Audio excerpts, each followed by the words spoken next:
Fala, meus amigos, uma boa noite para todos vocês. Postando aqui o pré-jogo de CSA e Remo em um horário um pouco diferente. Vou pedir desculpas aí por não ter postado esse vídeo mais cedo, mas hoje eu passei o dia bastante ocupado, né?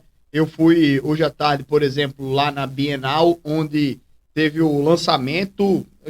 Meu pai já tinha lançado esse livro aqui, mas ele estava hoje fazendo uma tarde de autógrafos, né? Para a divulgação também do livro dele, porque o lançamento foi na pandemia, não teve muita mostra, não teve muita presença de público, né?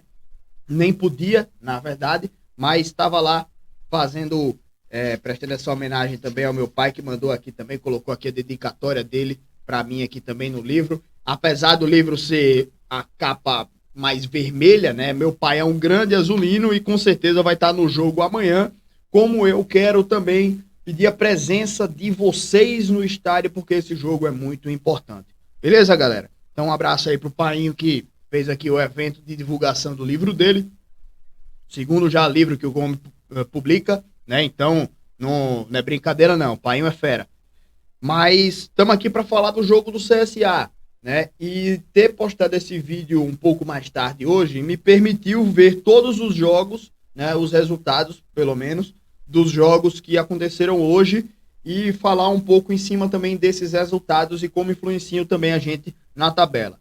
Vamos falar um pouco aqui dos jogos de hoje, que começou já com um resultado ruim, o Confiança vencendo a equipe do Botafogo. Também tivemos um bom resultado, que foi o empate entre Brusque e Náutico. O Náutico poderia, perdendo seria melhor pra gente, né? Autos e Operário não interessava pra gente, mas outro resultado muito ruim foi o São José vencendo a equipe do Amazonas. O que significa isso? A gente estava de olho em 3 times nos jogos de hoje. O Náutico, o Confiança e o São José. O São José venceu, foi a 28 pontos. Ganhou algumas posições aí na tabela e praticamente é impossível o CSA ultrapassar agora a equipe do São José. Precisa o São José no máximo empatar a última rodada lá e ver os critérios aí também, né? Tirar um saldo de gols enorme, mas o São José precisa perder o último jogo para o CSA ultrapassar o São José. O Náutico, que sofreu empate aí contra a equipe do Brusque, fica com 26 pontos, então o CSA vencendo ultrapassa a equipe do Náutico. E o Confiança, que venceu a equipe do Botafogo, ele ultrapassou aí a equipe do CSA e entrou no bolo nessa disputa. E apesar de eu sempre falar que é importante a gente pensar mais nos times que estão à frente do que nos times que estão atrás, né? Os times que estão acima ali, né? No caso, o próprio Náutico, São José, São Bernardo. É importante também a gente ter menos pessoas nessa briga por uma vaga, né? Quanto menos gente brigando ali, menos concorrência vamos ter e mais a gente vai depender só da gente e menos dos outros, certo? Então, foi um resultado muito ruim esse do Confiança, mas pelo menos o Náutico perdeu pontos nessa brincadeira aí, tá? Temos aí, apesar disso, se a gente vencer o jogo, a gente ultrapassa a equipe do Confiança e vai para a última rodada, dependendo só da gente, para ficar na frente do Confiança, tá? E, inclusive, se vencer, só depende da gente para ficar à frente do Náutico também, né? Então, foram bons resultados para a gente. Ainda temos jogos que interessam ao time do CSA. O Volta Redonda joga, o Paysandu joga e o São Bernardo joga, né? O Volta tem 27, o Paysandu 26, os mesmos do CSA, só que é aquele negócio, tem 2 vitórias a mais que o CSA. Então, o Paysandu perdendo e o CSA ganhando, mesmo assim o CSA não ultrapassa o time do Paysandu, certo? Tem esse detalhe também. E o importante aqui também é que o São Bernardo perca ou empate o seu jogo. São Bernardo joga na segunda-feira contra a equipe do Ipiranga e o Ipiranga, ele tá ali com os seus, só confirmar aqui, tá com 22 pontos. Ainda imagina uma certa possibilidade aí de acesso, né? Então deve jogar aí o tudo ou nada contra o São Bernardo e vamos torcer para que o São Bernardo não ganhe esse jogo. Porque se o São Bernardo tropeçar nessa rodada e o CSA ganhar, com os resultados da rodada aí, a gente vai a 26 pontos e entra no G8. Depende do São Bernardo, no máximo, empatar o seu jogo, certo? Então o time do CSA precisa torcer aí para que o São Bernardo, no máximo, faça um ponto. Mas perdendo o São Bernardo também tá ótimo. E aí, gente, com essa matemática que eu trouxe aí para vocês, mostrando que é possível o CSA entrar no G8 só ganhando do Remo, e aí a gente vai para a última rodada fazendo toda a matemática possível, né, para essa questão aí de acesso contra o Amazonas, que já está aí classificado, né? Então, vamos fazer a nossa parte também como torcida. Vamos para o estádio, vamos incentivar o CSA, vamos apoiar o nosso time, vamos empurrar o time do CSA como a gente fez nos últimos jogos. O que passou, velho, passou. Vamos focar agora no que a gente precisa fazer para que o time do CSA conquiste aí essa vaga na próxima fase e continuar brigando aí pelo acesso. Mas a nossa parte a gente precisa fazer. E a diretoria fez a dela. Apesar de toda a palhaçada que a gente viu no pós-jogo contra a equipe do Botafogo, a diretoria do CSA que se manteve ali à frente, a Miriam Monte como presidente executiva e o Cristiano também, que estava ali apoiando a parte do futebol e assumindo também a bronca em alguns momentos, ele que é presidente do Conselho Deliberativo, eles conseguiram botar panos quentes em cima da fala do Rafael Tenório, que exaltado e completamente fora de si ali falou muita besteira, né? Que não se pode fazer isso, né? De forma alguma, sob hipótese alguma, e tá claro, tá nítido que o time do CSA ainda tem chance de se classificar, não pode jogar a toalha daquela forma. Então, eles conseguiram, eu acho que, amenizar um pouco essa situação e tomara que o time esteja muito bem blindado, tomara que o trabalho dessa diretoria agora, de quem está à frente, de quem se manteve, e também do treinador, do Marcelo Cabo, tenha sido em cima disso.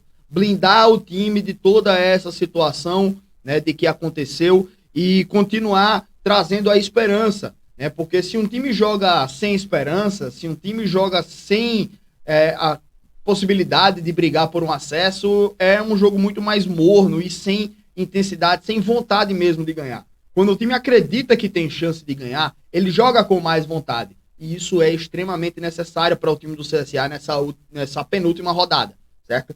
Então, assim, a diretoria, tomara que tenha atuado bem nessa questão aí do extracampo com os atletas, mas também eles fizeram algo que foi muito importante, né? Manter a promoção de ingressos, os ingressos a R$10, né? E além disso, um sócio torcedor pode levar um acompanhante, mulher não paga, então, bicho, é o momento da gente levar o maior público do ano para o estádio, lotar, abarrotar, cada centímetro daquele estádio tem que ter um torcedor do CSA ali, né, para poder empurrar o time para a gente conseguir esse resultado, velho. É essencial, é importante demais, né? Então, assim, bicho, eu coloco até como um tudo ou nada, né? Que não é nem tudo ou nada, é sobrevida ou nada, né? Então, assim, empatando esse jogo, a situação já fica escandalosamente difícil, né? Então, o time do CSA precisa desse resultado para ir para a última rodada ainda fazendo contas, né? Não é que fica tranquilo, é que vai para a última rodada fazendo contas ainda. Então, o resultado é mais do que nunca vida ou morte, né? Então é isso, velho. Falando sobre a escalação do time do CSA, a gente precisa entrar em campo com o que a gente tem de melhor para oferecer. E minha opinião, né, eu acho que seria Dalberson, Everton Silva, Ednei e Rafael Foster, sempre dando aquela questão ali, que o Ednei, para mim, ele perde em qualidade para alguns outros zagueiros, só que pelo tempo que ele vem sendo escalado, né, velho, eu acho que ele vai ser titular de toda forma. Eu prefiro, já disse várias vezes, eu prefiro até o Almir Luan jogando lá no lugar dele, mas que não vai ser tirado pelo treinador, né? Então, já na escalação já coloco ele, não tem nem penso mais em tirar, né? Já cobrei isso muito, tirar agora acho que seria até mais maléfico do que benéfico para o time em relação sei lá, confiança, entrosamento e até por coesão nas decisões do treinador. Então, seria o Ednei, né? Do lado esquerdo é o Hernandes, que é um retorno importante. Volta porque é o melhor lateral esquerdo, né? E ele é um cara que sofreu aí uma lesão, não foi tão séria, mas que precisou ficar 2 jogos fora. Volta então o Hernandes, tomara que volte 100%, vai ajudar demais o time, sentimos falta dele. No meio de campo volta o Bruno Matias, e o Bruno Matias, apesar dele não ser o volante dos sonhos, eu acho que ele tem atuado até melhor do que o Moisés Ribeiro, que precisa ser sacado do time urgentemente. Não pode entrar Bruno Matias e Moisés Ribeiro, os dois jogaram muito mal contra o Náutico, né?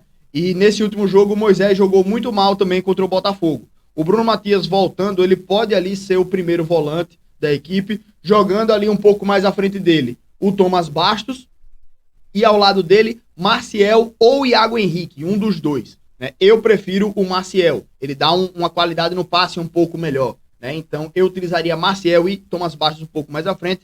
E lá no ataque, com a ausência do Jô, seria o Taliari, se o Taliari tiver condições de jogar, porque ele reclamou de pancadas, né? O cara apanhou igual um condenado contra o Botafogo da Paraíba, né? E saiu sentindo uma lesão desse jogo, e talvez ele não esteja 100%, não esteja à disposição. Então, se ele tiver 100%, ele joga. Se não, quem seria o titular lá na frente seria o Júnior Todinho, jogando como um centroavante, né? Lá na frente. De um lado, o Iago Teles, não tem nem como tirar o Iago Teles, cara. Ele, nos últimos jogos, tecnicamente, pode até ser um cara que deve bastante, mas em esforço, em dedicação, né, em entrega dentro de campo, ele é um dos caras que mais se mata lá dentro para conseguir fazer as jogadas. Então eu acho que o Iago Teles, ele merece ali a vaga de titular, e seria então Iago, Taliari e Júnior Todinho, sem o Taliari e sem o Jô também, que está suspenso. O Júnior Todinho poderia ir lá para o ataque, e aí do outro lado fica a dúvida, né? Quem entraria naquela posição com a ausência ali do Taliari? Pode ser o Luiz Felipe entrando lá como centroavante e mantém o Júnior Todinho do lado de campo. Pode ser que coloque ali o Juan, que é o garoto lá da base aí do time do CSA. Pode ser o Rainer, pode ser o Raivanegas. Então são algumas opções aí que a gente tem, mas que a gente precisa também muito da presença do Taliari, que é o nosso principal jogador ofensivo, né, nesse time aí do CSA. Mas vamos ver como é que o Marcelo Cabo vai colocar esse time em campo, ele que está acompanhando aí os treinamentos, a evolução do time durante a semana. E outra coisa que ele não pode fazer nesse jogo aí é colocar jogador desmotivado. Algum jogador que tenha se abalado com as declarações do Rafael Tenório pós-jogo do Botafogo, ele precisa tirar do time.